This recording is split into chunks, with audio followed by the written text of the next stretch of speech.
1 Crônicas. Divrei Hayamim Aleph. Capítulo 20.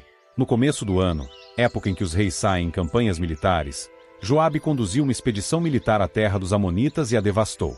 Ele foi e cercou Rabá, mas David ficou em Ial-Shalaim. Joabe atacou Rabá e a destruiu. Então David tirou a coroa da cabeça de Malcã e viu que ela pesava um talento de ouro, e nela havia pedras preciosas. Ela foi colocada na cabeça de David. Ele também pegou uma grande quantidade de despojo da cidade.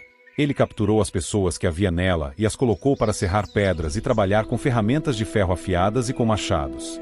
David fez isso com todas as cidades dos Amonitas. Por fim, David e todos os soldados voltaram a Ial-Shalaim. Depois disso, houve uma guerra contra os filisteus em Gezer. Nessa ocasião Sibecai, o Zatita, matou Sipai, descendente dos Refães, e os filisteus foram derrotados. Houve mais uma guerra contra os filisteus, e Elanã, filho de Jair, matou Lami, irmão de Golias, o Geteu, cuja lança tinha um cabo que parecia o cilindro dos tecelões. Houve novamente guerra, desta vez em Gate. Havia ali um homem de tamanho extraordinário, com 6 dedos em cada mão e 6 dedos em cada pé, 24 ao todo, e ele também era descendente dos Refães. Ele desafiava Israel, por isso Ionatais, filho de Simeia, irmão de David, o matou. Esses eram descendentes dos Refães em Gate. Eles foram mortos por David e seus homens. 1 Crônicas. Divrei Hayamim Aleph. Capítulo 21. Então o maligno se levantou contra Israel e instigou David a recensear Israel.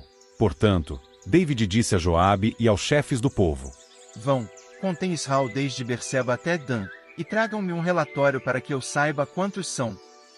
Mas Joabe disse: Que Ial multiplique 100 vezes o seu povo. Meu amo, o rei, já não são todos eles servos do meu amo? Por que o meu amo quer fazer isso? Por que trazer culpa sobre Israel? Mas a palavra do rei prevaleceu sobre a de Joabe. Assim, Joabe foi e percorreu Israel, e depois voltou a Ial-Shalaim. Então Joabe entregou a David o número dos que foram registrados. Todo Israel tinha 1.100.000 homens armados com espadas, e em Ialda havia 470.000 homens armados com espadas. Mas as tribos de Levi e de Beniamim não foram incluídas no recenseamento, porque a ordem do rei era detestável para Joabe. Isso desagradou muito o verdadeiro Criador, por isso ele puniu Israel. David disse então ao verdadeiro Criador: Cometi um pecado grave ao fazer isso. E agora, por favor, perdoa o pecado do teu servo, pois agi de modo muito insensato. Ial disse então a Gade, vidente de David: Vá e diga a David. Assim eu digo, Uriel. Eu lhe dou 3 opções. Escolha qual delas devo executar contra você. Então Gade compareceu perante David e lhe disse: Assim diz Ial, escolha o que prefere.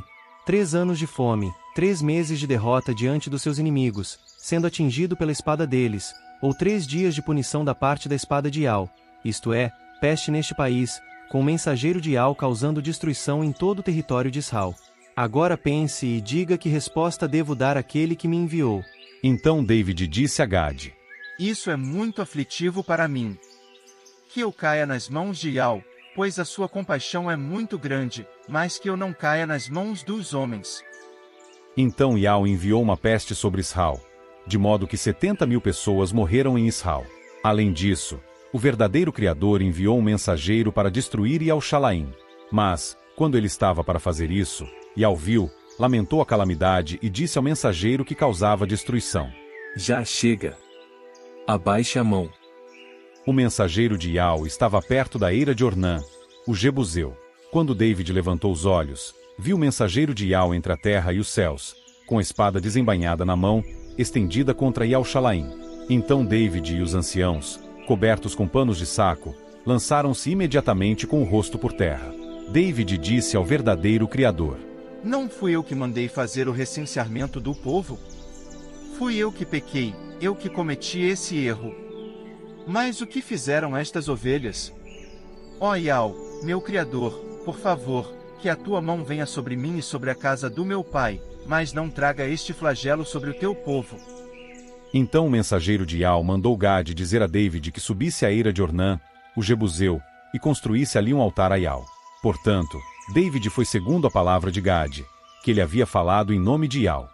Enquanto isso, Ornã se voltou e viu o mensageiro, e seus 4 filhos que estavam com ele se esconderam. Ornã estava debulhando o trigo. Quando David chegou até ele, Ornã viu David, saiu imediatamente da eira e se curvou diante de David com o rosto por terra. David disse a Ornã: Venda-me o terreno desta eira, para que eu construa nele um altar a Ial. Venda-o para mim pelo seu valor total, para que cesse o flagelo sobre o povo. Mas Ornã disse a David: Fique com ele, meu amo, o rei, e faça com ele o que o amo quiser. Aqui estão os bois para as ofertas queimadas, o trenó de debulha para servir de lenha e o trigo para uma oferta de cereais. Dou tudo ao amo. No entanto, o rei David disse a Ornã: De modo algum. Eu o comprarei de você pelo seu pleno valor, pois não tomarei o que é seu para dar a Ial, nem oferecerei sacrifícios queimados que não me custem nada. Assim, David deu a Ornã o peso de 600 siclos de ouro pelo terreno. David construiu ali um altar a Ial e ofereceu sacrifícios queimados e sacrifícios de participação em comum. Ele invocou a Ial, que lhe respondeu enviando fogo do céu sobre o altar da oferta queimada. Então Ial ordenou ao mensageiro que guardasse espada na bainha. Quando David viu que Ial lhe tinha respondido na eira de Ornã, o Jebuseu continuou a oferecer sacrifícios naquele lugar. No entanto, o tabernáculo de Ial, que Macha havia feito no deserto, e o altar da oferta queimada estavam naquela época no alto sagrado que havia em Gibeão. Mas David não conseguia ir até lá para consultar ao Criador, porque estava com muito medo da espada do mensageiro de Ial.